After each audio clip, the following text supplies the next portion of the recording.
सर्वांना नमस्कार. ऑफिसवाला लव विथ टशन या स्टोरीचे 68 एपिसोड यापूर्वीच अपलोड केलेले आहेत. कृपया ते सगळे एपिसोड ऐकण्यासाठी आपल्या चॅनलला भेट द्यावी. आर्यन आता स्वीटीची बर्थडे पार्टी सोडून निकीने पाठवलेले ते फोटो बघून टेन्शनमध्ये येत तिच्याकडे गेला आणि त्यानं चालू अवस्थेतच गाडी तिथं सोडली आणि पळतच निकीच्या फ्लॅटकडे गेला. आता लिफ्ट एंगेज होती आणि त्याला इतकी वाट बघायची सुद्धा शुद्ध नव्हती आणि तो पटकन पळतच जिने चढत वर निघाला. तिच्या दरवाजात पोहोचला आणि खूप जोराजोरात बेल वाजवायला लागला. मग निकीनं सुद्धा थोड्या वेळानं दरवाजा उघडला आणि जसं तिनं दरवाजा उघडला तसं आर्यननं आत शिरून लाथनं दरवाजा ढकलला आणि खूप रागात त्यानं तिचा गळा पकडला एका हाताने आणि दात ओठ खात म्हणाला, हे काय आहे सगळं? पटकन बोल, मी तुझा जीव घेईन. I will kill you. हा काय घाणेरडा मजाक आहे? आणि निकी त्याचा हात पकडून म्हणाले, आर्यन माझा गळा सोड.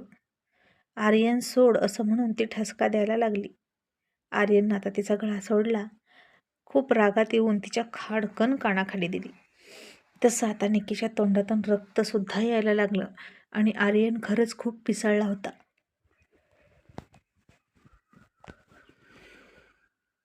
आणि तो चिडला की मग त्याच्यासमोर मुलगा आहे की मुलगी हे त्याला काही कळत नाही. आणि आता तो तिला मोबाईल दाखवत म्हणाला, बोल पटकन. हे घाणेरडे फोटो कुठून आले? या फोटोत मी नाही तुझ्यासोबत, समजलं? इतका डर्टी मी वागणारच नाही. निकीनं आता थोड्याशा ॲटिट्यूडमध्येच त्याच्याकडे बघितलं आणि तिच्या तोंडाचं रक्त पुसलं.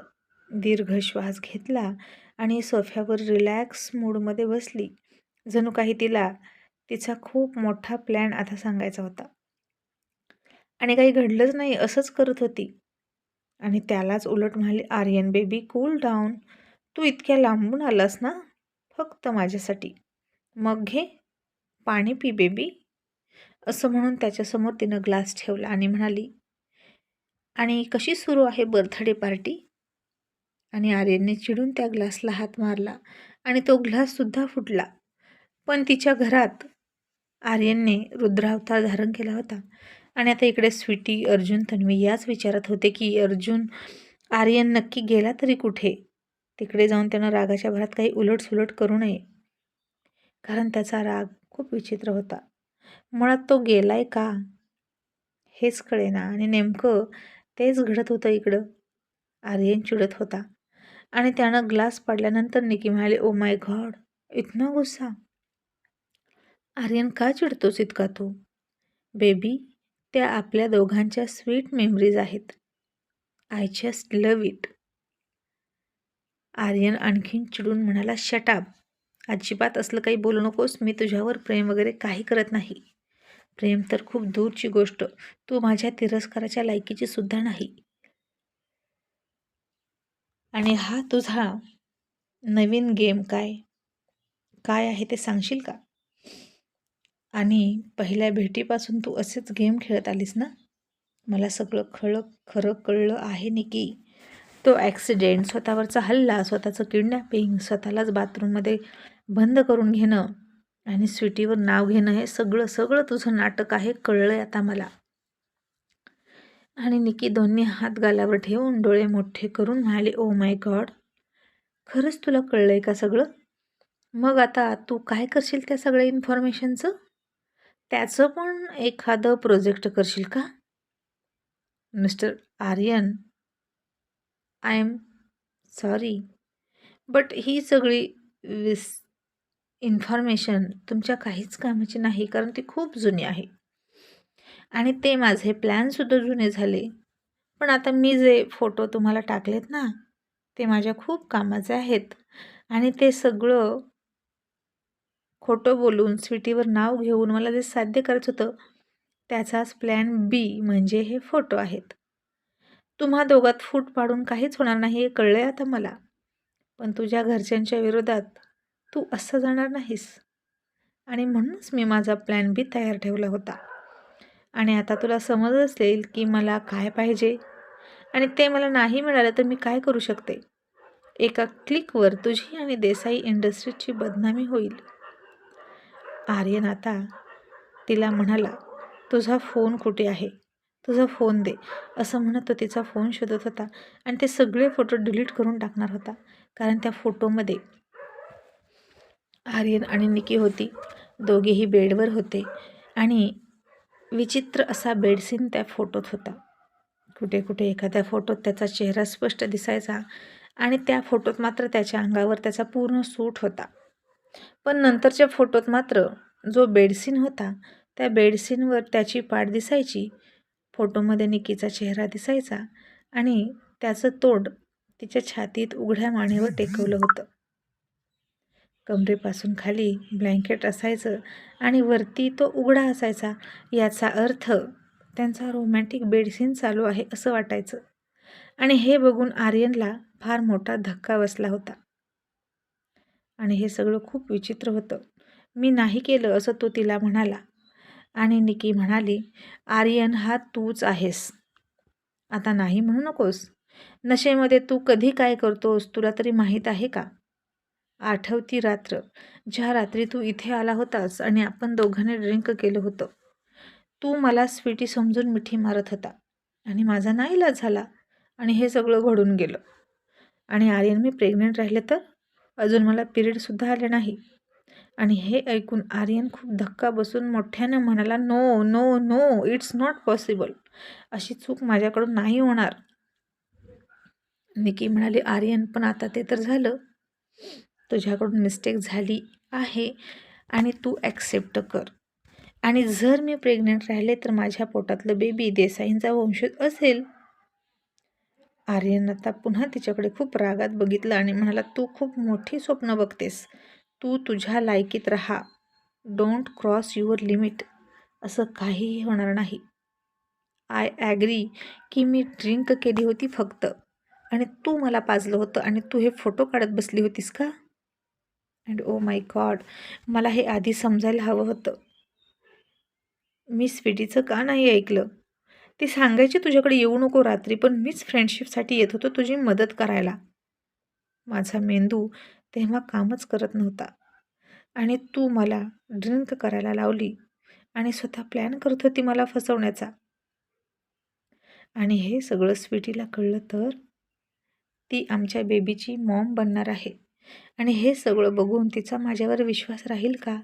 असं म्हणून आर्यनने डोकं पकडलं आणि आता तिचं नाव काढलं आणि तिने त्याच्याच काळजीने त्याला फोन केला. ती सतत त्याला फोन करत होती. तो उचलत नव्हता आणि फोन बघून आर्यनला तर आणखीनच टेन्शन आलं. तन्वी म्हणाली, काय झालं स्वीटी? आर्यन फोन उचलतोय का? स्वीटी म्हणाली, नाही ना आत्तू, हा मुलगा पण ना काहीही का सांगत नाही आपल्याला. आता मी काय करू? आणि ऋषी म्हणाला, स्वीटी काळजी का करतेस? आम्ही आहोत ना. यू डोंट वरी. त्याला काहीही होणार नाही, तो घरी येईल. तू फक्त तुझी काळजी घे. असं म्हणून त्यानं फोन काढला आणि कंट्रोल रूमला म्हणाला, आर्यन देसाईचा शोध घ्या. CCTV चेक करा रस्त्यावरचे चौकाचौकातले आणि त्यांची गाडी नक्की कोणत्या दिशेला गेली हे बघा. आणि आता लगेच हालचाली सुरू झाल्या आणि आर्यनची गाडी कोणत्या एरियामध्ये गेली आहे हे सांगण्यात आलं. आणि जिथून जिथून चौकाचौकातून ती गाडी जाईल तशी इन्फॉर्मेशन ऋषीला मिळत होती. आणि ऋषीसारखा वरिष्ठ अधिकारी, एक मोठा पोलीस ऑफिसर ओळखीचा आहे, हे किती बरं आहे असं अर्जुनला वाटायला लागलं.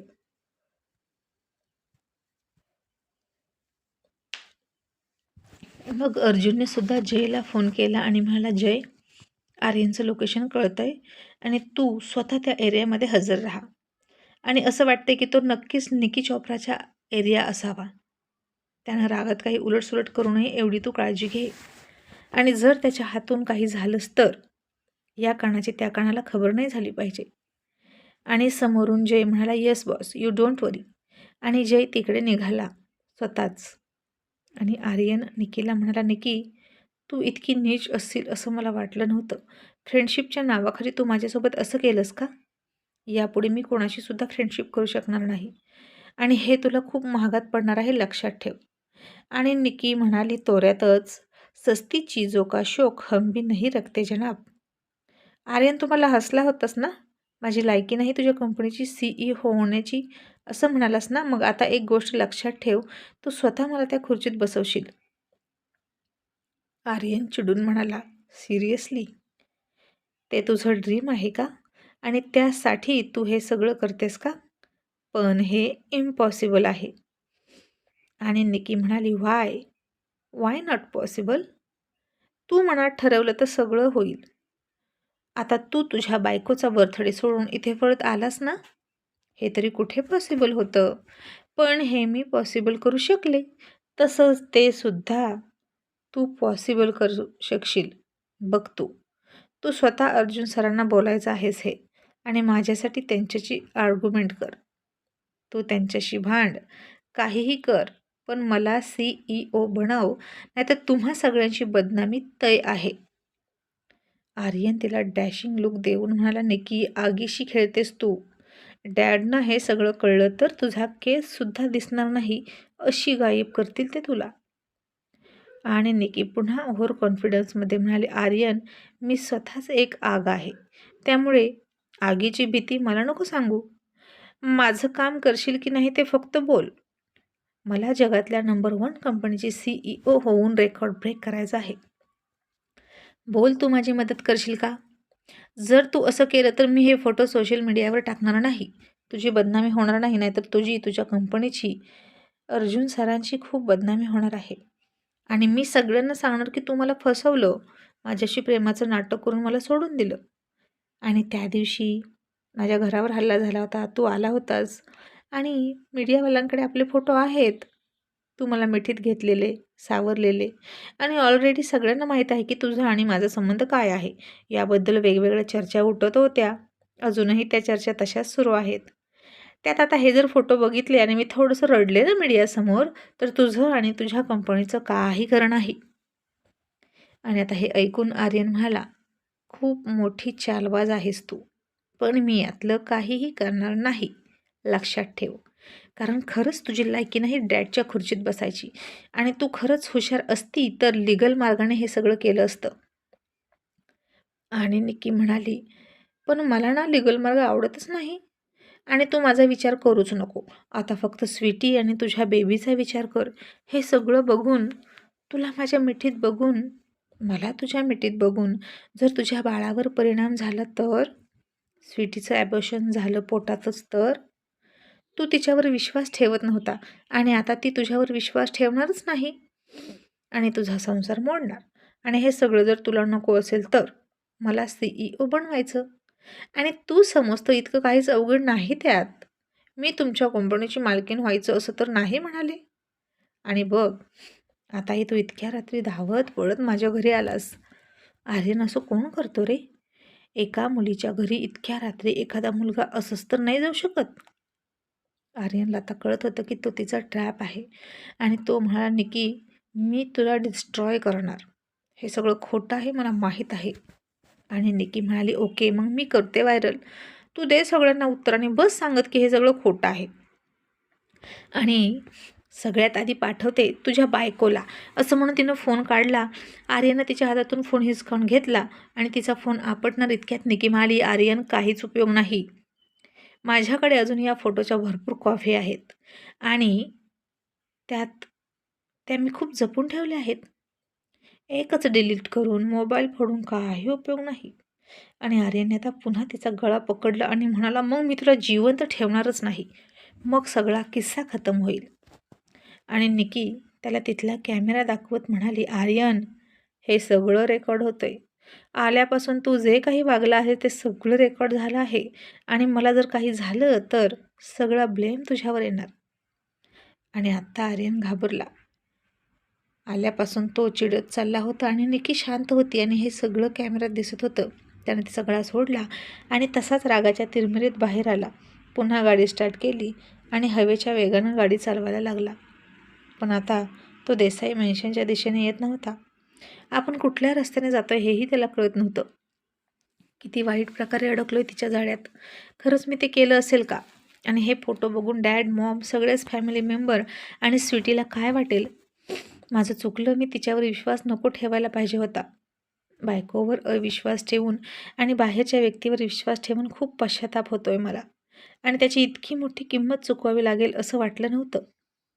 स्वीटीचे आता त्याला फोनवर फोन येत होते आणि त्यानं जागेवर ब्रेक मारला, स्टेअरिंगवर डोकं ठेवून रडायला लागला आणि स्वतःचं डोकं रागात त्यावर आपटत होता. स्वीटी हे सगळं बघून सहन करू शकेल का? मी अशा अवस्थेत एका दुसऱ्याच मुलीच्या मिठीत आहे. ती पुन्हा माझ्यावर पहिल्यासारखं प्रेम करेल का? तिच्या पोटात आमचं बाळ आहे आणि अशा वेळी हे सगळं ते सहन नाही करू शकणार. ती खूप इमोशनल आहे, हळवी आहे. तिची काही चूक नसताना मी तिला इतका त्रास दिला. मग आता माझ्याकडून खूप मोठी चूक झाली आहे. And my God! खरंच ती निक्की प्रेग्नंट राहील का? मग मी काय करू? जीव देण्याशिवाय माझ्याकडे पर्याय नाही, असा सगळा विचार तो करत होता. घरी जाण्याची शुद्ध त्याला नव्हती आणि माहीत नाही किती वेळ तो तिथे होता आणि त्याच वेळी तिथं अर्जुनची गाडी आली. त्यानं आर्यनच्या डोक्यावर हात ठेवला. आर्यननं चकित होऊन बघितलं तर अर्जुन होता आणि मग तर आर्यन आणखीन घाबरला.